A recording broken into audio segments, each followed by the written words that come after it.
August, September, অক্টোবরে তথ্য আমার কাছে একটি তথ্য রয়েছে, সেখানে 182টি ঘটনা ঘটেছে।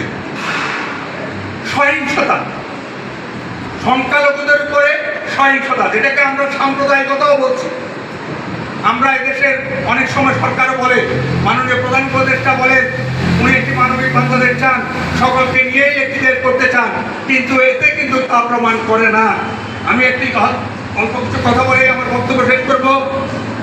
এখানে এই 4 মাসে 19টি হত্যা, 10টি ধর্ষণ, 37টি মন্দিরে হামলা, ভাঙচুর, ধর্ম মানার জন্য 11টি, আপনি জানেন সামান্য কিছু হইলে ধর্ম মানা করে তাকে ধরে নিয়ে জেলে হাজতে ঢুকিয়ে দিচ্ছে, আর কিন্তু তাকে বাহির করার কোনো প্রক্রিয়া এই দেশের আইন তার পাশে দাঁড়াচ্ছে না।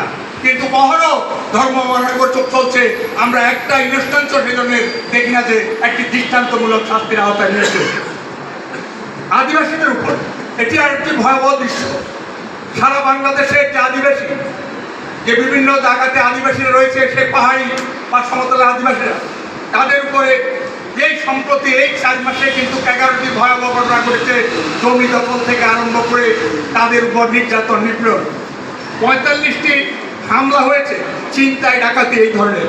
জমি দখলের জায়গা হয়েছে 18টি, অপহরণ হচ্ছে 6টি এবং অন্যান্য 18টি। আমি আর কথা আপনাদের বাড়াতে চাই না, শুধু একটা জিনিস চাই, আসুন সকলে মিলে এদেশকে ভালোবাসি। এদেশের রাজনৈতিক যেন স্বচ্ছ রাজনীতির একটি অবস্থা তৈরি হয়। এদেশের বৃহত্তর জনগোষ্ঠী যারা এই মৌলবাদী, যারা আগ্রাসী ভূমিকা পালন করছে, তাদেরকে প্রতিহত করার জন্য এদেশের বৃহত্তর জনগোষ্ঠী, যাদেরকে নিয়েই আমরা স্বাধীনতা থেকে চলে আসছি, এখন তাদেরকে নিয়েই আমরা চলতে চাই, তাদেরকে নিয়েই চলতে চাই। এদেশের বৃহত্তর জনগোষ্ঠীর মন্ত্রী সম্প্রদায়ে আমরা মনে করি সকলেই কিন্তু কতিপয় কিছু লোক ছাড়া সকলে অসাম্প্রদায়িক। সেই সকল দিক থেকে সকলকে মিলে একটি সুন্দর বাংলাদেশ আমরা বিনির্মাণ করব। সুন্দর বাংলাদেশ, সামনে নির্বাচনের কথা আসছে, আমরা চাই এমন একটি সুন্দর পরিবেশ এদেশে চলুক, কিন্তু সাম্প্রদায়িক নির্বাচন আসলে কিন্তু আমরা আতঙ্কগ্রস্ত হই। সেই ধরনের আতঙ্কগ্রস্তের কোনো অবস্থা যেন তৈরি না হয়। এখানে অন্যান্য বিশেষ করে বিজন ক্রান্তি সরকার উপস্থিত হয়েছেন।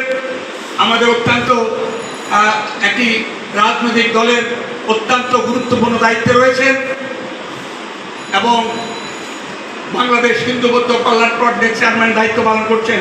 এখানে পূজক জবর পরিষদের সভাপতি রয়েছেন, এখানে রয়েছেন ঐক্য পরিষদের সভাপতি ডক্টর দীনচন্দ্র ভৌমিক এবং আপনার সাংবাদিক। আমার একটি কথাই, আমরা এর থেকে পরিত্রাণ পেতে চাই, সত্য ঘটনার উদ্ঘাটন হোক, অন্যথায় দেশের সংখ্যালঘু সম্প্রদায়কে একত্রিত হয়ে অবশ্যই রাজপথে এগুলিকে মোকাবিলা করতে হবে।